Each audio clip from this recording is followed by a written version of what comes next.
पाहत आहात Loksamiksha news network आणि या आहेत आजच्या सुपरफास्ट न्यूज।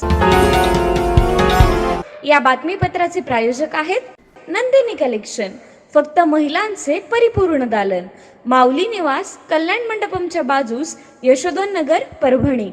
नमस्कार, मी प्रभू दिपके लोकसमीक्षा न्यूज नेटवर्क मध्ये आपलं स्वागत करतो। आपण पाहत आहात परभणीचं एकमेव बातमीपत्र Loksamiksha superfast. Red Apple exclusive MIDC परिसर परभणी। परभणी तालुक्यातल्या टाकळी कुंभकर्ण येथील गट क्रमांक 498 व 501 आणि 502 मधील रहिवाशांनी जिल्हा परिषद आणि पंचायत समिती निवडणुकीमध्ये मतदानावर बहिष्कार टाकण्याचा इशारा जिल्हाधिकारी तथा निवडणूक अधिकारी संजय सिंह चव्हाण यांना निवेदनाद्वारे दिलाय। टाकळी कुंभकर्ण येथील नवीन वसाहतीतील मागील अनेक वर्षापासून घरे असून इथं ग्रामपंचायतच्या वतीनं मूलभूत सुविधा पुरवण्यात येतात, तसंच ग्रामपंचायतचा कर देखील नियमितपणे भरला जातो। मात्र गट क्रमांक 498 मधील काही भाग आणि 501 व 502 मधील भूखंडाचे एनए लेआउट झालेलं नाही। या भूखंडाचे पूर्वीचे मालक बाबाराव देशमुख यांनी आणि त्यांची पत्नी प्रतिभा देशमुख यांच्याकडून नमुना क्रमांक 8 व गुंठेवारी करून नोंदणीकृत खरेदी खत करून कायमस्वरूपी विक्री करारनामे मोबदला देत हे करार केले जात आहेत। रहिवाशांच्या नावे सातबारा नसल्यामुळे आणि भूमिलेख अभिलेख कार्यालयानं अजूनही सर्वे न केल्यानं रहिवाशांच्या नावाची नोंद घेण्यात आली नाही। याचा गैरफायदा घेत भूखंडाचे मालक बाबाराव देशमुख हे बँक आणि शासनाची दिशाभूल करून परस्पर या भूखंडावर कर्ज घेत आहेत। यापूर्वी अनेक वेळा जिल्हाधिकाऱ्यांना उपविभागीय अधिकारी कार्यालयात याबाबत सातबारा लावण्यासंदर्भात निवेदन देऊनही कारवाई करण्यात आली नाही। त्यामुळं येणाऱ्या जिल्हा परिषद आणि पंचायत समितीच्या निवडणुकीवर मतदानावर बहिष्कार घालण्याचा निर्णय या गावकऱ्यांनी घेतलाय। मानवत तालुक्यातल्या हमदापूर येथील गायकवाड या बौद्ध कुटुंबावर सवर्ण समाजाच्या जमावानं जीवे मारण्याच्या उद्देशानं काठ्या, कुऱ्हाड व रॉडनं केलेल्या प्राणघातक हल्ल्याचा निषेध करत परभणीतील विविध फुले शाहू आंबेडकरी परिवर्तनवादी संघटनांच्या शिष्टमंडळानं पोलीस अधीक्षक रवींद्रसिंह परदेशी यांची भेट घेत आरोपीच्या अटकेची मागणी केली आहे। पोलीस अधीक्षकांना दिलेल्या निवेदनामध्ये पीडितांना पोलीस संरक्षण द्यावं, प्रकरणाचा तपास IPS दर्जाच्या अधिकाऱ्यामार्फत करावा अशी मागण्या करण्यात आलेल्या आहेत। हमदापूर इथं संपूर्ण बौद्ध कुटुंबावर 18 जानेवारी रोजी सवर्ण समाजाच्या जमावानं जीवे मारण्याच्या उद्देशानं काठ्या, कुऱ्हाडी व रॉडनं प्राणघातक हल्ला केला। या प्रकरणी गुन्हाही दाखल झालाय, परंतु निम्म्याहून अधिक आरोपी अजूनही मोक्यात आहेत। या प्रकरणी राजकीय दबाव असल्यानं आरोपी पकडण्यात कसूर होत असल्याचा आरोप करण्यात आलाय। उर्वरित आरोपींना तात्काळ अटक करावी, त्यांना जामीन देण्यात येऊ नये, अन्यथा तीव्र आंदोलन छेडण्यात येईल असा इशारा या निवेदनाद्वारे आंबेडकरी संघटनांच्या वतीनं देण्यात आलाय। भारताचा 77वा प्रजासत्ताक दिनानिमित्त मुख्य शासकीय ध्वजारोहणाचा कार्यक्रम 26 जानेवारी रोजी सकाळी 9:15 येथील प्रियदर्शनी इंदिरा गांधी स्टेडियम इथं संपन्न होणार आहे।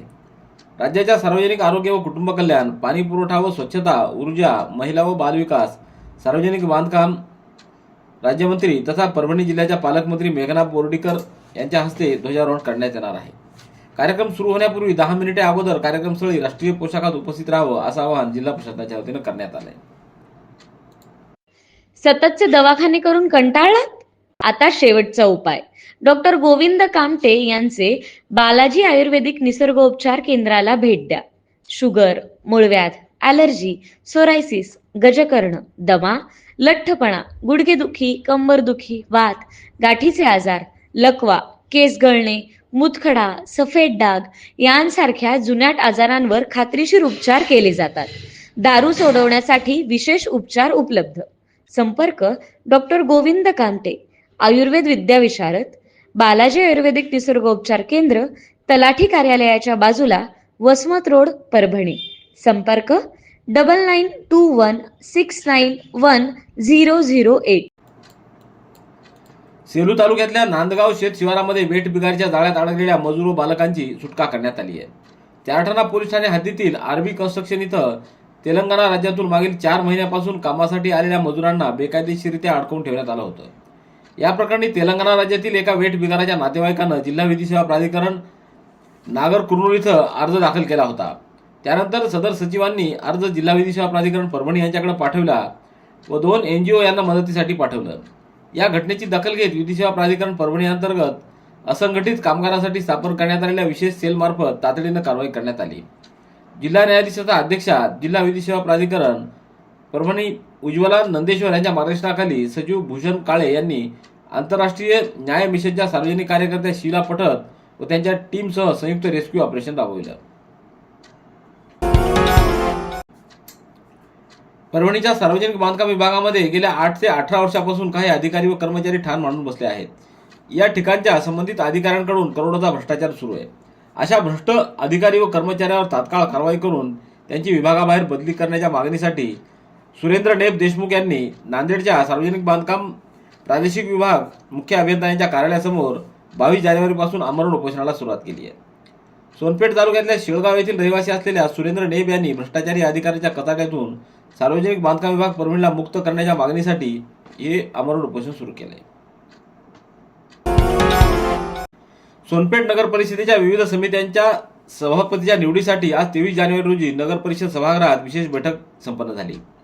या बैठकीला पीठासीन अधिकारी म्हणून डॉक्टर रतनसिंग साळोख यांनी कामकाज पाहिलं.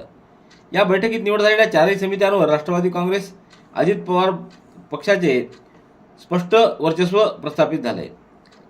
नगर परिषदेच्या विविध समित्यांच्या सभापती पदासाठी निवड झालेल्या निवडीमध्ये महिला व बालकल्याण समिती सृष्टी सचिन मुंडे, बांधकाम समिती निलेश चंद्रकांत राठोड, नियोजन व विकास समिती बळीराम महादेव काटे, स्वच्छता व सार्वजनिक आरोग्य समिती शेख शबाना मुस्तफा यांची निवड करण्यात आली आहे. या सर्व समित्यांच्या सभापती पदासाठी हात उंचावून मतदान घेण्यात आलं. यामध्ये 12 विरुद्ध 9 अशा मतांनी राष्ट्रवादी काँग्रेसच्या उमेदवारांचा विजय झाला आहे. तर स्थायी समितीच्या सभापतीपदी पदसिद्ध नगराध्यक्ष परमेश्वर कदम यांची निवड करण्यात आली आहे. भारतीय रेल्वेच्या नांदेड विभागानं तिकीट तपासणी मोहिमेद्वारे महसूल निर्मितीमध्ये उल्लेखनीय कामगिरी करत एप्रिल ते डिसेंबर 2025 या कालावधीमध्ये तब्बल 11.06 कोटी इतकं उत्पन्न मिळवलंय.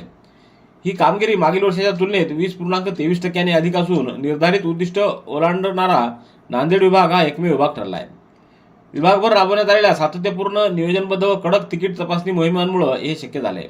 वर्षभरात तिकीटविरहित प्रवास रोखण्यासाठी एकाच विभागात संपूर्ण स्थानके व गाड्यांचा समावेश असलेल्या एकूण 114 फोर्ट्रेस चेक मोहीम राबवण्यात आल्या. याशिवाय मोठ्या पथकाच्या सहभागातून 17 मॅसिव्ह चेक मोहिमा घेण्यात आल्या. कायद्याची अंमलबजावणी अधिक प्रभावी करण्यासाठी 7 मॅजिस्ट्रेट चेक घेण्यात आले. तर संवेदनशील ठिकाणी अचानक तपासणीसाठी 11 स्पॉट चेक करण्यात आले. अनधिकृत प्रवास रोखण्यासाठी दरमहा सरासरी 1 अँबुश चेक व बस छापे नियमितपणे राबवण्यात आलेले आहेत. Red Apple furniture, smart furniture for smart people. Exclusive Parbhani शहरातील भव्य शोरूम रेड ॲपल एक्सक्लुझिव्ह, भारतातील स्मार्ट फर्निचर ब्रँड आता आपल्या परभणी शहरामध्ये. हो, आता आपल्या परभणी शहरामध्ये. या अंतर्गत ऑफिस, बेडरूम, डायनिंग, लिव्हिंग इत्यादी प्रकारचे फर्निचर आपणास मिळेल. Bedroom set, bed, dressing table, sofa set, कपाट, डायनिंग टेबल टीपॉय आणि स्टील फर्निचर इत्यादी सर्व प्रकारचे फर्निचर तेही आकर्षक किमतीमध्ये उपलब्ध आहे. एक वेळ अवश्य भेट द्या. रेड ॲपल फर्निचर, MIDC परिसर, भारतीय स्टेट बँकेच्या जवळ, परभणी. प्रजासत्ताक दिनाचं औचित्य साधून परभणीतल्या ब्रिजमोहन शोभारामजी शर्मा बहुउद्देशीय सेवाभावी संस्थेच्या वतीनं मोफत नाक कान घसा व दंत तपासणी शिबिराचं आयोजन करण्यात आलंय.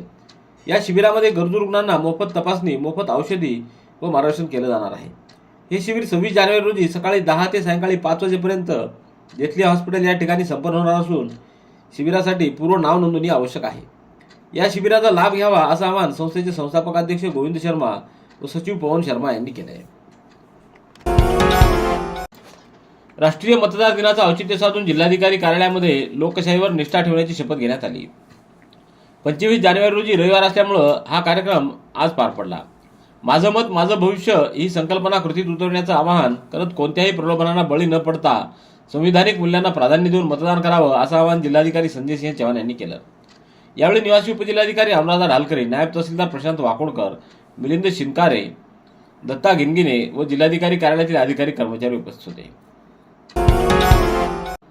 परभणीच्या वसंतराव नाईक मराठवाडा कृषी विद्यापीठाच्या मृदविज्ञान विभागाला कुलगुरू डॉक्टर इंद्रमणी यांनी 22 जानेवारी रोजी भेट देऊन विभागातील शैक्षणिक, संशोधन व सेवा उपक्रमांचा आढावा घेतला.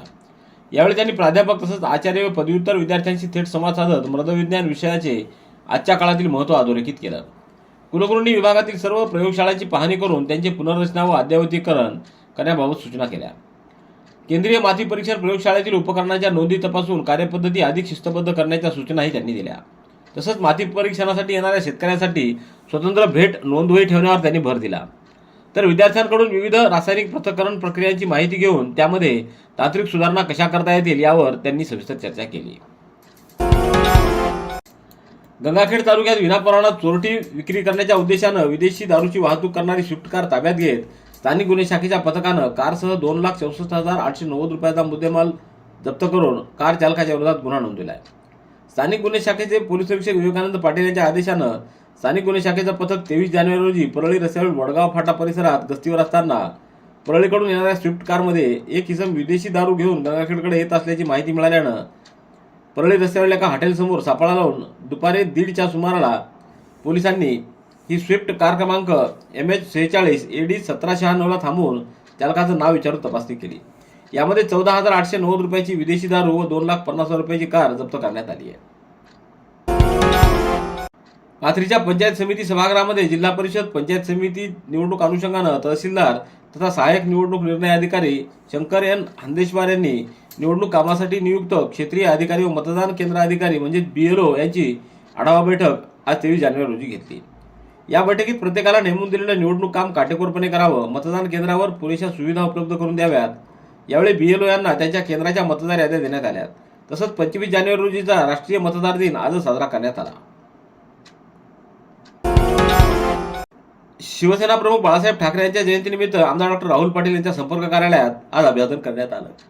यावेळी महिला जिल्हा प्रमुख अंबिका ढाळे, अनिल ढाळे, बबलू घागरमाळे, संदीप झाडे, रामराव डोंगरे, विष्णू ढाळे, बाळराजे तळेकर, वंदना कदम, बंडू नाना बेडकर, उद्धव मोहिते, बबन कल्याणकर, महेश पारवेकर, अजय चव्हाण, गोपीनाथ झाडे, हरमोहनसिंग टाक, शिवा माटोरे, शिवकांत देशमुख, प्रमोद जोगदंड, गंगाधर गाडगे, दामोदर सानप, सुदर्शन भराड, प्रल्हाद दिक्कर आदींची उपस्थिती होती. पूर्णा नगर परिषदेमध्ये आज विशेष सभेत स्थायी समिती व विशेष समित्यांची निवडणूक पार पडली. नगर परिषदेच्या APJ अब्दुल कलाम सभागृहामध्ये ही विशेष सभा संपन्न झाली. उपजिल्हाधिकारी प्रतिभा गोरे यांनी पीठासीन अधिकारी म्हणून काम पाहिलं. त्यांना सहआयुक्त महेश गायकवाड व नगराध्यक्षा विमलबाई कदम यांच्या उपस्थितीत ही निवड संपन्न झाली. यामध्ये महिला व बालकल्याण समितीच्या सभापतीपदी एंगडे पद्मिनीबाई नामदेव तर सदस्यपदी भोसले कौशल्या मारुती व कुलदीप के वंदना सत्यभान, स्वच्छता व वैद्यक आरोग्य समिती सभापतीपदी मीरा विश्वनाथ होळकर तर सदस्य म्हणून कांबळे अर्चना मिलिंद व कुरेशी जाकीर रहिमुद्दीन, सार्वजनिक बांधकाम व नियोजन विकास समिती सभापतीपदी मुजीब अब्दुल हबीब तर सदस्य म्हणून भोसले कौशल्या मारुती व हाजी कुरेशी हाजी खलील, तर शिक्षण क्रीडा व सांस्कृतिक कार्य समिती सभापती पदावर उपनगराध्यक्ष मुकुंद भोळे यांची निवड झाली. तर सदस्य भालेराव लक्ष्मीबाई विष्णुकांत व शमीम बेगम यांची निवड झाली. पाणीपुरवठा व जलनिसारण समितीच्या सभापती पदावर अहमद जहरावी घोष यांची निवड करण्यात आली. तर सदस्य म्हणून भालेराव लक्ष्मीबाई विष्णुकांत व कुरेशी जाकीर रहिमुद्दीन यांची निवड करण्यात आली. स्थायी समितीच्या सभापती पदावर प्रथेप्रमाणे नगराध्यक्षा विमलबाई कदम या विराजमान झाल्या आहेत. नेताजी सुभाषचंद्र बोस व हिंदू हृदय सम्राट बाळासाहेब ठाकरे यांची जयंती जिल्हाधिकारी कार्यालयात साजरी करण्यात आली. जिल्हाधिकारी संजय सिंह चव्हाण यांनी त्यांच्या प्रतिमेला पुष्पहार अर्पण करून अभिवादन केलं. यावेळी निवासी उपजिल्हाधिकारी अनुराधा ढालकरी, जिल्हा नियोजन अधिकारी उमेश वाघमारे, नायब तहसीलदार प्रशांत वाकोडकर, मिलिंद शिनगार यांच्यासह अधिकारी कर्मचारी उपस्थित होते. रेड ॲपल एक्सक्लुझिव्ह MIDC परिसर परभणी. याबरोबरचे बातमीपत्र संपलं. पुन्हा भेटूया उद्याच्या सुपरफास्ट बातमीपत्रात. पाहत रहा लोकसमीक्षा. तुम्हाला हे बातमीपत्र कसं वाटलं याबद्दल आपली प्रतिक्रिया नोंदवा. दररोजचे अपडेट्स मिळवण्यासाठी लोकसमीक्षा चॅनलला सबस्क्राईब करा. धन्यवाद.